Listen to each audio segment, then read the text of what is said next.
तो देखो सारे बच्चे, अगर हम बैलेंस शीट की बात करते हैं तो balance sheet as per part 1 of schedule 3 of companies act 2013। तो बताइए सबसे पहले क्या आता है हमारे पास, इक्विटी एंड लायबिलिटीज। तो अगर हम सबसे उसके अंदर आएगा इक्विटी। इक्विटी में क्या है बेसिकली, मतलब इक्विटी एंड लायबिलिटीज का जो नाम है शेयर होल्डर्स फंड। तो शेयर होल्डर्स फंड में क्या आएगा, फर्स्ट में share capital, reserve and surplus, money received by share holder. Second main head क्या है, share application money pending. Third main head क्या है, non current liabilities. Non current liabilities के अंदर क्या आएगा, एलओएल, पहले वाले एल से क्या बनेगा, लॉन्ग टर्म बोरोइंग। डी से क्या बनेगा, डेफर्ड टैक्स लायबिलिटीज। ओ से क्या बनेगा, अदर लॉन्ग टर्म लायबिलिटीज। और एल से क्या बनेगा, लॉन्ग टर्म प्रोविजन। उसके बाद क्या होगा, जो फोर्थ मेन हेड है करंट लायबिलिटीज। करंट लायबिलिटीज के अंदर क्या आएगा बताओ सारे बच्चे, एसओएस। तो पहले वाले एस से क्या बनेगा, शॉर्ट टर्म बोरोइंग। टी से क्या बनेगा, ट्रेड पेबल। ओ से क्या बनेगा, अदर लायबिलिटीज। और एस से क्या बनेगा, शॉर्ट टर्म प्रोविजन। बात समझ आ गई या नहीं आ गई, टोटल आ जाएगा, बात खत्म। इसके बाद चलते हैं एसेट्स। अच्छा बताओ एसेट्स में कितनी एसेट्स होती हैं, दो, एक नॉन करंट एसेट्स और एक current assets. What is non current assets बताओ सारे बच्चे, रिवर्स में चलते हैं, ओए लड़के देख, नॉन करंट एसेट्स और प्रॉपर्टी प्लांट प्रॉपर्टी, जो प्रॉपर्टी प्लांट है, इक्विपमेंट एंड इंटेंजिबल एसेट्स। अब इसके अंदर क्या क्या आएगा फटाफट बताओ, tangible assets, intangible assets, capital WIP और इंटेंजिबल एसेट्स अंडर डेवलपमेंट। बात समझ में आई या नहीं, बताओ टेंजिबल एसेट्स, इंटेंजिबल एसेट्स और क्या कैपिटल डब्ल्यूआईपी और क्या आएगा, intangible assets under development. Actually tangible asset मैं कह रहा था ना, ये पुराना है, ये थोड़ा सा इसमें इन्होंने चेंज नहीं कर रखा है। जो टेंजिबल एसेट्स है, टेंजिबल एसेट्स का क्या नाम दे रखा है, प्रॉपर्टी प्लांट एंड इक्विपमेंट। समझ में आ गई बात है नहीं?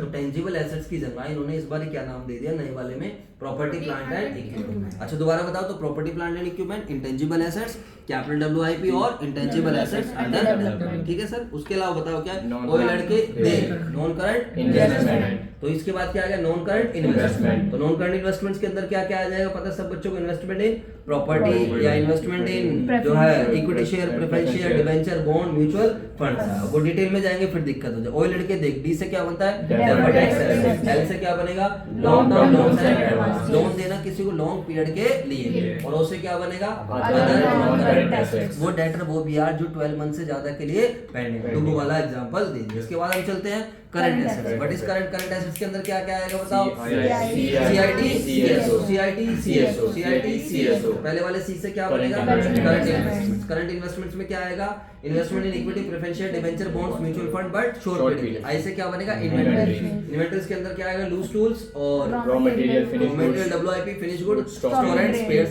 सब कुछ आ जाएगा। सीआईटी, टी से क्या बनेगा, ट्रेड रिसीवेबल। ट्रेड रिसीवेबल के अंदर दो चीज आएंगी, डेट और पीएम। सीआईटी, सी से क्या बनेगा, कैश मार्केटेबल सिक्योरिटीज या कोई मनी मार्जिन वगैरह, चेक, ड्राफ्ट्स वगैरह सब कुछ आ जाए। CIT C. एस, एस से क्या बनेगा, शॉर्ट टर्म लोन दिया था धर्मवीर को छोटे टाइम के लिए। तो loan to customer, loan to supplier, loan to other subsidiary company, employ, किसी को भी short period. CIT C S O. और उसे क्या बनेगा, अदर करंट एसेट्स में बेसिकली क्या आ जाएगा बताओ, prepaid expense, accrued income, interest accrued, due वगैरह। तो एसेट्स में तो हमने क्या करा, अंदर की चीजें भी सारी समझ ली। अब हम ऐसा करते हैं, जब एसेट्स में समझा दिया है तो लगे यार लायबिलिटीज कोई भी बता देता हूं अंदर वाला। बताओ शेयर होल्डर्स फंड, फटाफट बताओ सारे बच्चे। शेयर कैपिटल, तो शेयर कैपिटल में क्या क्या आता है, authorised share capital, issued share capital, subscribed share capital, subscribed and fully paid up, subscribed and not fully paid up. Whole scenario minus होती है और share forfeit advance. Whole scenario advance share capital का part नहीं है, वो किसका part है, other current liability. समझ में आई बात या नहीं? उसके अलावा अगर आपने share other than cash issue करे, बोनस शेयर इशू करे, उन सबको क्या करना पड़ता है, डिस्क्लोज करना पड़ता है। बोल दो यार। चलो सर ये बात बिल्कुल क्लियर हो गई शेयर कैपिटल में। ठीक है चलो, रिजर्व एंड सरप्लस बताओ, रिजर्व एंड सरप्लस में capital reserve, general reserve, DR, debenture, security premium, share option, outstanding account, revaluation reserve या अदर रिजर्व। सरप्लस का बेनिफिट या लॉस होगा तो नेगेटिव आइटम। उसके अलावा क्या था, money received against share holders, तो इंडिविजुअल आइटम मिलेगा। शेयर एप्लीकेशन मनी पेंडिंग, लेकिन रिफंडेबल वाला होगा तो अदर करंट लायबिलिटीज का पार्ट बन जाएगा। इसके बाद थर्ड मेन ऐड क्या था, non current liabilities. Non current liabilities में क्या था, एलओएल बीच में डी, पहले वाला है लॉन्ग टर्म बोरोइंग, बोरोइंग उधार दे दो, debenture, bond, public deposits, term loans, ये सब बन जाएगा। समझ में आया?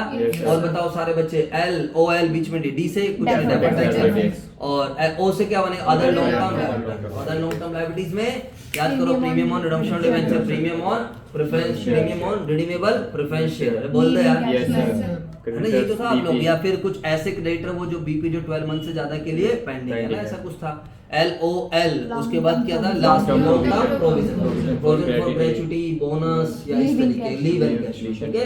इसके बाद क्या था करंट लायबिलिटीज में क्या था SOS, तो पहले वाले से क्या बना पैसे दे दो उधार के छोटे टाइम के लिए, तो शॉर्ट टर्म कोई डिबेंचर आ जाएगा, bonds, public deposit short period वाले, समझ आया नहीं, बैंक ओवरड्राफ्ट भी इसमें आ जाएगा एस शॉर्ट टर्म। और क्या था टी से ट्रेड पेबल में दो ही चीज आती है, क्रेडिटर्स और से क्या बनेगा अदर। इसकी तो बहुत बड़ी लिस्ट है, बताओ सारे बच्चे कौन से advance outstanding expense, income advance, interest accrued and due on borrowings, interest accrued but not due, और share application money pending allotment refundable. समझ में आया नहीं है? ऐसे दुनिया भर की चीजें होती है। आप अनपेड डिविडेंड, अनक्लेम्ड डिविडेंड, अरे बोल दो यार। यस सर, ठीक है सर। तो क्या बनना था SOS, और लास्ट वाला क्या बना शॉर्ट टर्म प्रोविजन। समझ में आई बात है नहीं? शॉर्ट टर्म प्रोविजन में provision for tax, provision for expense, provision for छोटे मोटे खर्चों के लिए। समझ में आया? तो मेरे बच्चों आप लोगों को मैंने विद इन 2 या कितना मिनट हो गए, 5 मिनट, 5 मिनट के अंदर पूरी बैलेंस शीट कराई, उसके अंदर वाले आइटम भी कराए।